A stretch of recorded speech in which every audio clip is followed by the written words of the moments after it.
उत्तराखंड के इस खास बुलेटिन में आप सभी का बहुत स्वागत है। आपके साथ में हूं दिव्या। खबरों की शुरुआत करते हैं, जहां लोकसभा चुनाव के लिए उत्तराखंड में 19 अप्रैल को वोटिंग होगी।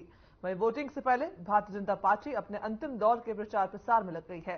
वहीं प्रदेश के कैबिनेट मंत्री सौरभ बहुगुणा, जिन्हें बीजेपी ने 2 लोकसभा सीटों की जिम्मेदारी दी है, उन्होंने बताया कि हमारे कार्यकर्ता चुनाव को लेकर पूरी तैयारी कर रहे हैं। साथ ही उन्होंने बताया कि बीजेपी एक ऐसी पार्टी है जो सिर्फ चुनाव के समय काम नहीं करती, हम 5 साल तक काम करते हैं, बूथों पर रहते हैं। साथ ही उन्होंने कहा कि आने वाले दिनों में कई बड़े नेताओं की जनसभाएं भी उत्तराखंड में होने जा रही है। हमारे द्वारा मांग की गई है और जल्द ही तय भी हो जाएगा कि कौन कौन बड़े नेता उत्तराखंड आ रहे हैं।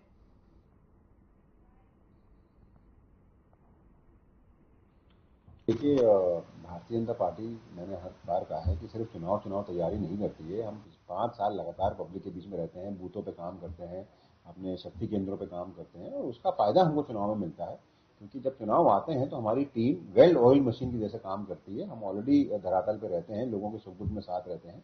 और जो रणनीति इस बार भी हमारी बनी है, वो सिर्फ और सिर्फ जो हमारी केंद्र ने 10 साल में उपलब्धियां हासिल करी हैं, जो प्रदेश ने पिछले 2 साल के लगभग कार्यकाल में जो अपनी उपलब्धियां हासिल करी हैं, उनको जनता तक कैसे पहुंचाना है, कैसे वोटरों को, जो कि 100% मन बना चुके हैं कि वो माननीय मोदी जी और भारतीय जनता पार्टी के पक्ष में वोट देंगे, उनको कैसे बूथ तक लाना है, कैसे अपने बूथ में कार्यकर्ताओं को चुनाव तक सक्रिय रखना।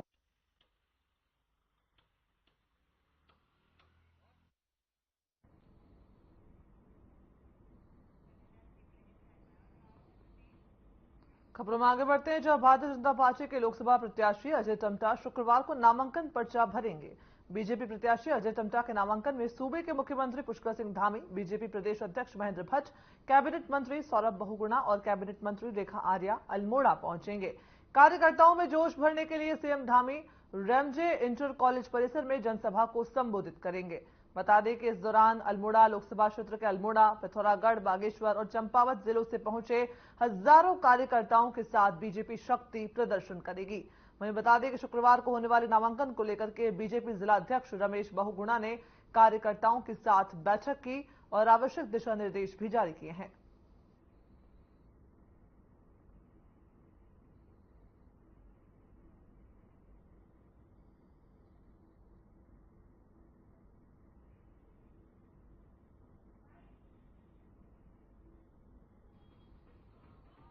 हमारे कल माननीय अजय टम्टा जी जो हमारे प्रत्याशी हैं, उनका नामांकन है। नामांकन में माननीय मुख्यमंत्री जी और इस लोकसभा क्षेत्र के सभी माननीय विधायकगण, मंत्री और हमारे जो क्लस्टर के प्रमुख हैं श्री सौरभ बहुगुणा जी, वो भी यहाँ पहुँचने वाले हैं। हमने प्रत्येक बूथ से एक एक गाड़ी कार्यकर्ताओं को आने का आह्वान किया है कि आप लोग अपने संसाधनों से आए और बहुत अच्छा भीड़ रहेगी। रामजय इंटर कॉलेज में माननीय मुख्यमंत्री जी की एक सभा होगी और उसके बाद हम लोग अपना नामांकन कराने के लिए कलेक्ट्रेट परिसर जाएंगे।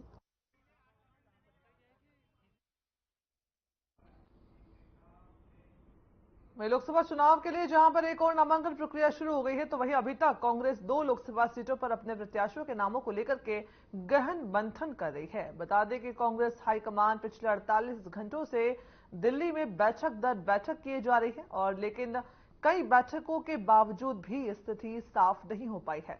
सूत्रों की माने तो हरिद्वार हॉट सीट के कारण ही ये पेच फंसा हुआ है। पार्टी पूर्व मुख्यमंत्री हरीश रावत को हरिद्वार से अपना उम्मीदवार चुनना चाहती है, लेकिन पूर्व मुख्यमंत्री हरीश रावत अपने बेटे के लिए पैरवी कर रहे हैं।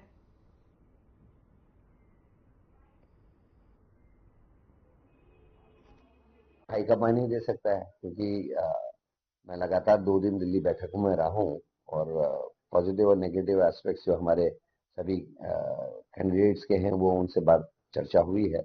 हाईकमान ने सब चीज अपने संज्ञान में लिया। ये हाईकमान को तय करना है, क्योंकि पार्टी के समय इस समय बहुत सारी चीजें रहती हैं। स्टार प्रचारकों की सूचियां जारी हुई है, इनकम टैक्स ने जिस तरीके से पार्टी को तंग किया है, स्टेट बैंक से जो चीजें सामने निकल गई उसके उलट काम हुआ है। जिस पार्टी को सबसे कम चंदा मिला उसके ऊपर कार्रवाई हो रही है, और जो जिस तरीके से इलेक्शन बॉन्ड्स खरीद के और फेक कंपनीज के नाम पर से बॉन्ड्स गए हैं। खबर देहरादून से है, जहां लोकसभा चुनाव को लेकर के एक तरफ बीजेपी ने अपने 5 प्रत्याशियों की घोषणा काफी दिन पहले ही कर दी है। ये खबर आपको बता रहे हैं देहरादून से, जहां पर लोकसभा चुनाव से जुड़ी ये खबर है। तो बता दें कि दूसरी तरफ विपक्षी दल कांग्रेस ने नैनीताल और हरिद्वार लोकसभा सीटों पर प्रत्याशियों का नाम अभी तक तय नहीं किया है। इस बात पर कांग्रेस के प्रदेश संगठन उपाध्यक्ष मथुरा दत्त जोशी ने कहा कि कई दिनों के बाद 20 मार्च को सीईसी की बैठक हुई है और उम्मीद की है कि अन्य 2 लोकसभा सीटों के लिए प्रत्याशियों की घोषणा हो जाएगी। वहीं दूसरी तरफ बीजेपी के प्रदेश अध्यक्ष महेंद्र भट्ट ने चुटकी ली और कहा कि वे भी चाहते हैं कि कांग्रेस जल्द ही उस व्यक्ति को सामने लाए जिसकी जमानत जब्त होने की स्थिति बन रही है।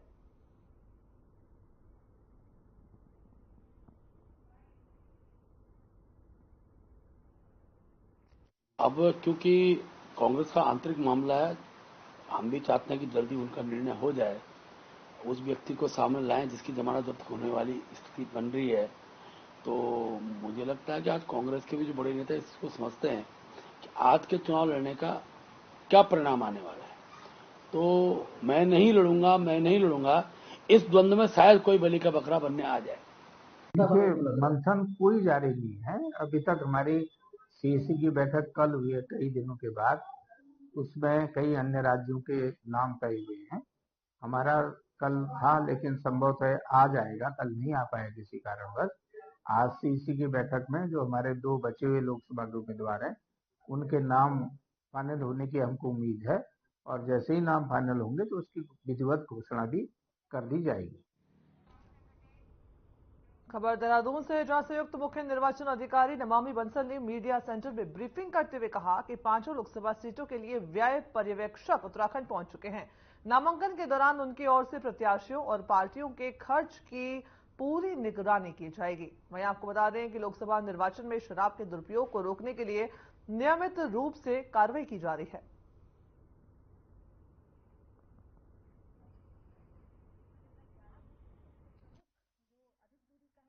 ऐसा नहीं है कि हमारे लक्ष्य को हमने इस प्रकार से तय किया है कि 25% मतदाता नहीं है।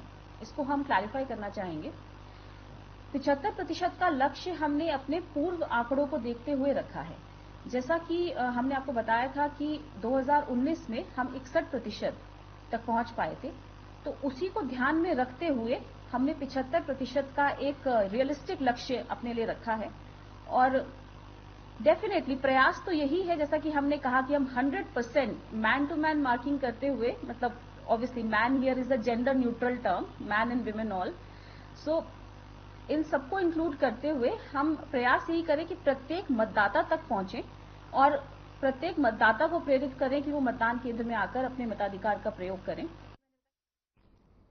खबरों में आगे बढ़ते हैं, जहां रुद्रपुर जिलाधिकारी उदयराज सिंह ने कहा कि आदर्श आचार संहिता 16 मार्च 2024 से प्रभावित हो गई है।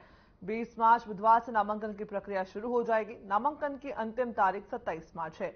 जिला निर्वाचन अधिकारी ने बताया कि नामांकन सुबह 11 बजे से 3 बजे तक होगा। साथ ही उन्होंने कहा कि नामांकन हेतु जिलाधिकारी परिसर का ARTO कार्यालय रोड पर स्थिति गेट नंबर 3 से प्रवेश किया जाएगा। वहीं नामांकन कक्ष के 100 मीटर के दायरे में केवल अनुमन्य व्यक्ति को ही प्रवेश की अनुमति होगी। मान्यता प्राप्त राजनीतिक दल के नामांकन में नामांकन कक्ष में प्रत्याशी सहित कुल 5 व्यक्ति को जाने की अनुमति होगी, जबकि निर्दलीय प्रत्याशी के नामांकन में 10 प्रस्तावक मान्य होंगे।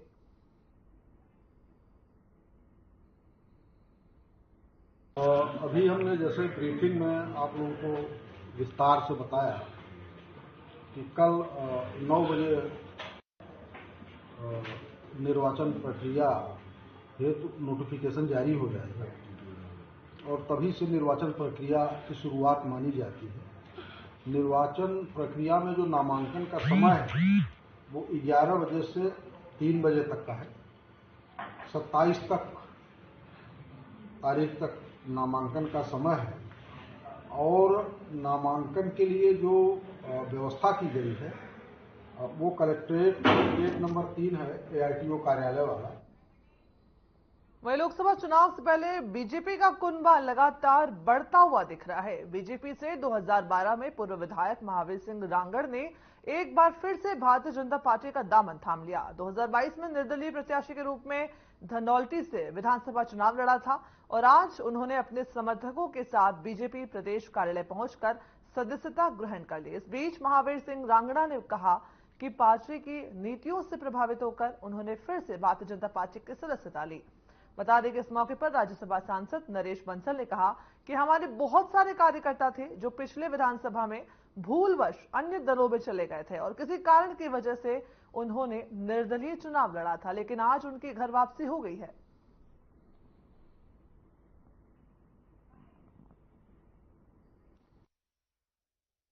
हमारे बहुत सारे ऐसे कार्यकर्ता थे जिन्होंने पिछले विधानसभा चुनाव में कुछ भूल की, चुनाव लड़ गए।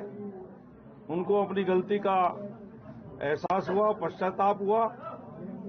उन सब ने निवेदन किया प्रदेश अध्यक्ष जी को कि हम चूंकि बचपन से पहले से ही भारतीय जनता पार्टी से जुड़े थे और जो भूल हुई है उसको क्षमा करके हमको फिर से मुख्य धारा में सम्मिलित किया जाए।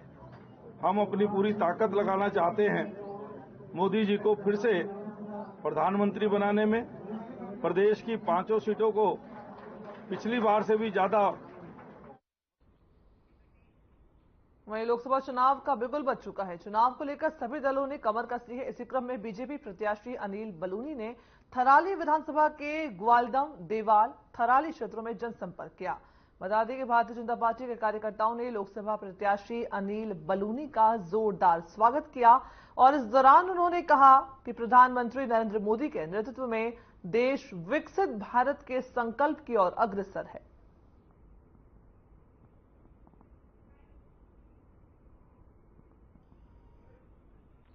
जितने अपने टेलीफोन ऑपरेटर हैं उनसे बात करके यहाँ एक्स्ट्रा टावर लग सके उसके लिए पूरी प्रयास करके उसको ठीक कराऊंगा।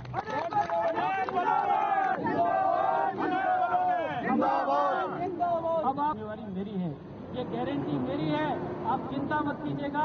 मोदी जी पूरी तरीके से चमोली जिले के साथ हैं और उनके माध्यम से हम सब लोग चमोली जिले को और खुशहाल बनाएंगे। यहाँ रोजगार की व्यवस्था करेंगे, यहाँ लोगों का पलायन रुक सके उसके लिए करेंगे। आप 19 तारीख को जरूर जितने हमारे साथ के लोग हैं सबको लेकर आइए, मतदान कराइए और 400 पार का जो हमारा संकल्प है उसको पूरा कराइए। वहीं अल्मोड़ा में होली को लेकर के धूम है। हर्षोल्लास के साथ होली का उत्सव मनाया जा रहा है। अल्मोड़ा में होली के मौके पर महिलाएं हों या पुरुष, सब होली के रंग में सरोबार नजर आ रहे हैं। बता दें कि शिवरात्रि के पर्व पर यहां पर होली अपने शबाब में आ जाती है। महिलाएं यहां पर कुमाऊनी परिधान में होली का गायन करती हैं, होली के गीतों का गायन करती हैं, जिसमें महिलाएं ढोलकी, मंजीरा सहित अन्य वाद्य यंत्रों के साथ होली गायन करती हैं। महिलाओं का कहना है कि उनके द्वारा समाज को कुरीतियों से बचाने का भी संदेश दिया जाता है। होली में महिलाओं के द्वारा गाने के साथ ही नृत्य भी किया जाता है। महिलाएं होली के त्योहार को बड़े ही धूमधाम के साथ मनाती हैं।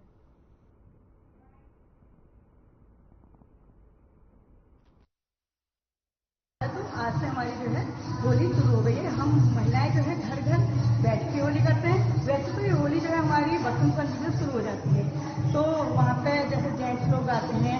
आज जो हमारी होली है या हमारी होली 5-6 दिन तक चलेगी मतलब, और हम महिलाएं एक दूसरे घर जाके गुलाल लगाना, आलू जो भी मतलब भुजिए जो होते हैं वो खिलाते हैं, बहुत मस्ती करते हैं। आज से जो होली का हुल्लड़ है महिलाओं का वो शुरू होता है। वहीं लोकसभा चुनाव को निष्पक्ष और सकुशल संपन्न कराए जाने को लेकर के नैनीताल जनपद की सीमा क्षेत्र लालकुआ, सुभाष नगर चेक पोस्ट पर सघन चेकिंग अभियान चलाया जा रहा है, जिसमें यूपी की ओर से आने वाली रोडवेज बसों, 4 पहिया वाहनों को रोक करके जांच पड़ताल की जा रही है। आपको बता दें कि चुनाव के साथ ही आगामी त्योहारों पर नकली मावा और पनीर की तस्करी को रोकने के साथ ही सघन जांच पड़ताल की जा रही है। वहीं वाहनों की जांच में आने और जाने वाले वाहनों की डिटेल रजिस्टर में अंकित की जा रही है। इस दौरान टीम के द्वारा लोकसभा चुनाव को प्रभावित करने वाली सामग्री, बड़ी मात्रा में नकदी सहित कई चीजों को लेकर के जो प्रतिबंधित वस्तुएं हैं उनकी गहनता से जांच की जा रही है।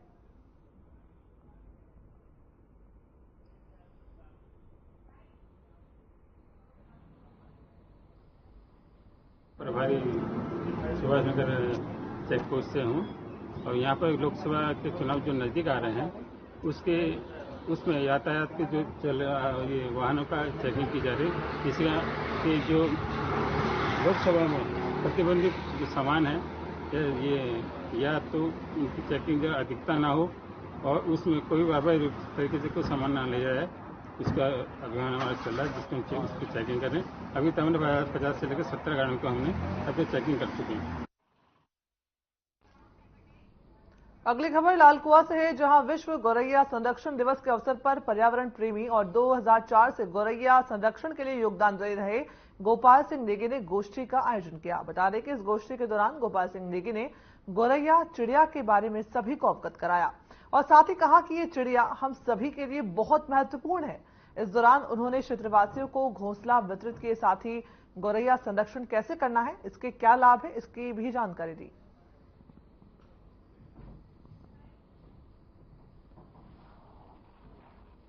गौरैया संरक्षण हम 2010 से गौरैया दिवस के रूप में मना रहे हैं और 2005 में जब गौरैया विलुप्त की कगार पर थी, तब जो वैज्ञानिक थे और जो पर्यावरणविद थे उन्होंने इस ओर ध्यान दिलाया कि यह एक अनिवार्य चिड़िया है और एक घरेलू चिड़िया है जो कि हमारे कीट पतंगे, फलों पर फल और जो हमारे अनाज है उनको यह संरक्षित करने में बहुत बड़ा योगदान देती है। इसको हम गौरैया के घर के डिजाइन को हम लोगों को प्रोवाइड करते हैं ताकि एक सही और एक मानक के रूप में जो उसका घर होता है वह हम और अस्सी चलिए चलते हैं आपको चंपावत, जहां पर मुख्यमंत्री पुष्कर सिंह धामी ने होली मिलन समारोह में शिरकत की है। होली मिलन समारोह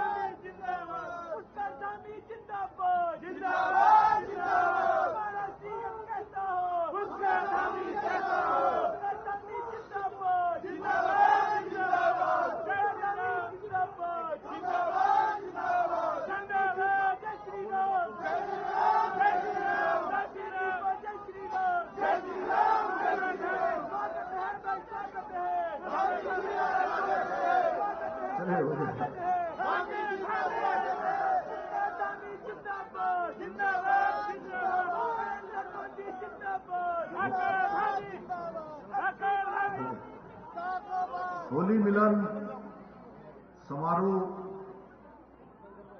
जिसमें हमारे पूरे जनपद के सभी स्थानों से आए हुए हमारे सभी होलियार, हमारे बड़े बुजुर्ग, माताएं, बहनें, सभी मेरे नौजवान साथियों, हमारे पत्रकार मित्रों, छायाकार बंधुओं, मंच पर आसीन भारतीय जनता पार्टी के जिलाध्यक्ष भाई निर्मल मेहरा जी, हमारे प्रदेश की मंत्री हमारी दीदी हेमा जोशी जी, श्री शंकर पांडे जी, प्रकाश तिवारी जी, मोहित पाठक जी, दीपक मेहरा जी, हमारे जो राज्य मंत्री उत्तराखंड शासन सुनील पुनेठा जी, मुकेश तलखुड़िया जी, पूरन मेहरा जी, दीपक रजवार जी, श्याम नारायण पांडे जी, जिला पंचायत के अध्यक्ष बहन ज्योति राय जी, ब्लॉक प्रमुख रेखा देवी जी, विनता सरक्याल जी, सुमन लता आर्य जी, श्रीमती नेहा ढेर जी, त्रिलोक गिरी जी, सतीश पांडे जी, दीपक पाठक जी, पार्वती जोशी जी, विजय वर्मा जी, कुबेर जी, हिमानंद जी, गोविंद वर्मा जी एवं मंच पर आसीन हमारे सभी पदाधिकारीगण, सभी जनप्रतिनिधिगण, सभी होली कमेटी के अध्यक्ष, जिनके तत्वाधान में आज बहुत ही शानदार होली का यहाँ पर आयोजन किया गया है।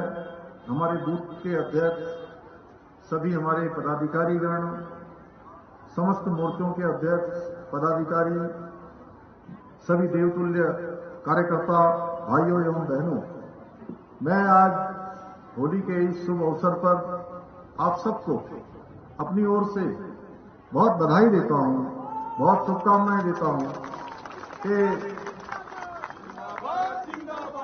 आप सबके बीच में आकर मैं अभिभूत हूं। इतना शानदार कार्यक्रम, इतना शानदार होली का गायन हमारी बहनों ने किया, हमारे बड़े बुजुर्गों ने किया, साथियों ने किया। मैं उन सबको भी बहुत बधाई देता हूँ। हम सब जानते हैं कि आज ये काली कुमाऊं का जो होली है वो अपने आप में बहुत ही प्रसिद्ध होली के नाम से, प्रसिद्ध होली जो खड़ी होली के नाम से पूरे भारत के अंदर प्रसिद्ध है। और ये हमारी संस्कृति है जो हमको हमारे बुजुर्गों से मिली है, हमारे पितरों से मिली है, हमारी जो पहले की हमारी पीढ़ी है जिन्होंने हम सबको जन्मने का काम किया है, हम सबको दुनिया दिखाने का काम किया है, उनकी विरासत है। इस विरासत को बहुत संभाल कर, सजो कर इसका संवर्धन भी करना है, इसका विकास भी करना है।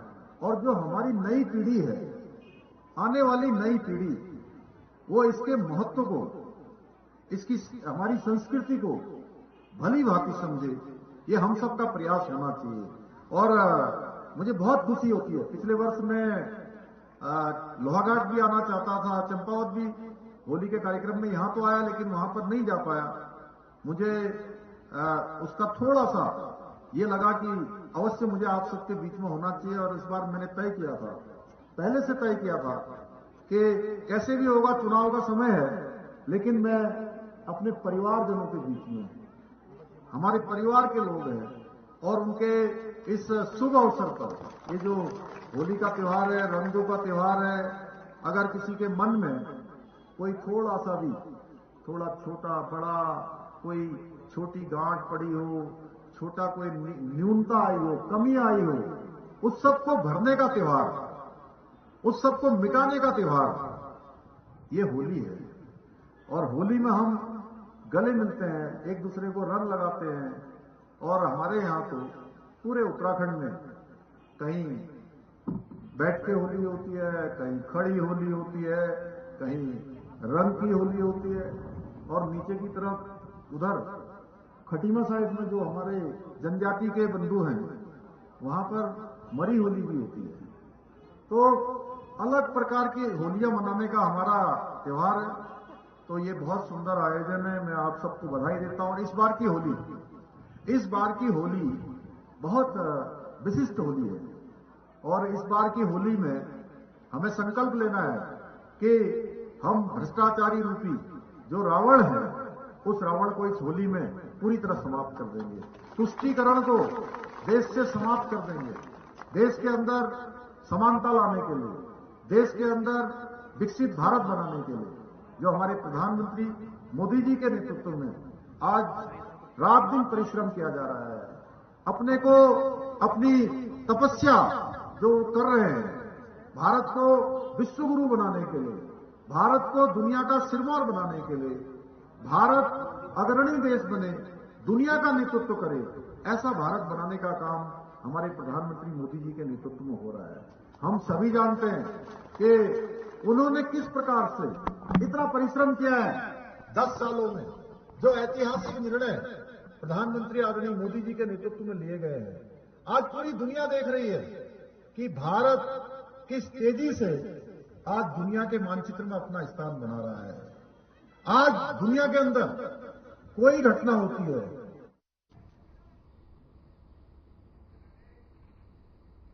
तो चंपावत से ये कार्यक्रम की झलकियां आपने देखी, जहां पर मुख्यमंत्री पुष्कर सिंह धामी ने होली मिलन समारोह में शिरकत की है। साथ ही उन्होंने जनता को संबोधित करते हुए कहा कि इस होली में हमें भ्रष्टाचार रूपी रावण को जलाना है। साथ ही प्रधानमंत्री नरेंद्र मोदी की, केंद्र सरकार की और राज्य सरकार की उपलब्धियां गिनाते हुए उन्होंने कहा कि देश जो है निरंतर अग्रणी हो रहा है, आगे बढ़ रहा है और विश्व गुरु की तरफ ले जाने का प्रयास सरकार के द्वारा किया जाए। उत्तराखंड का खास बुलेटिन देख रहे थे आप। बुलेटिन में फिलहाल इतना ही, मुझे दीजिए इजाजत, नमस्कार।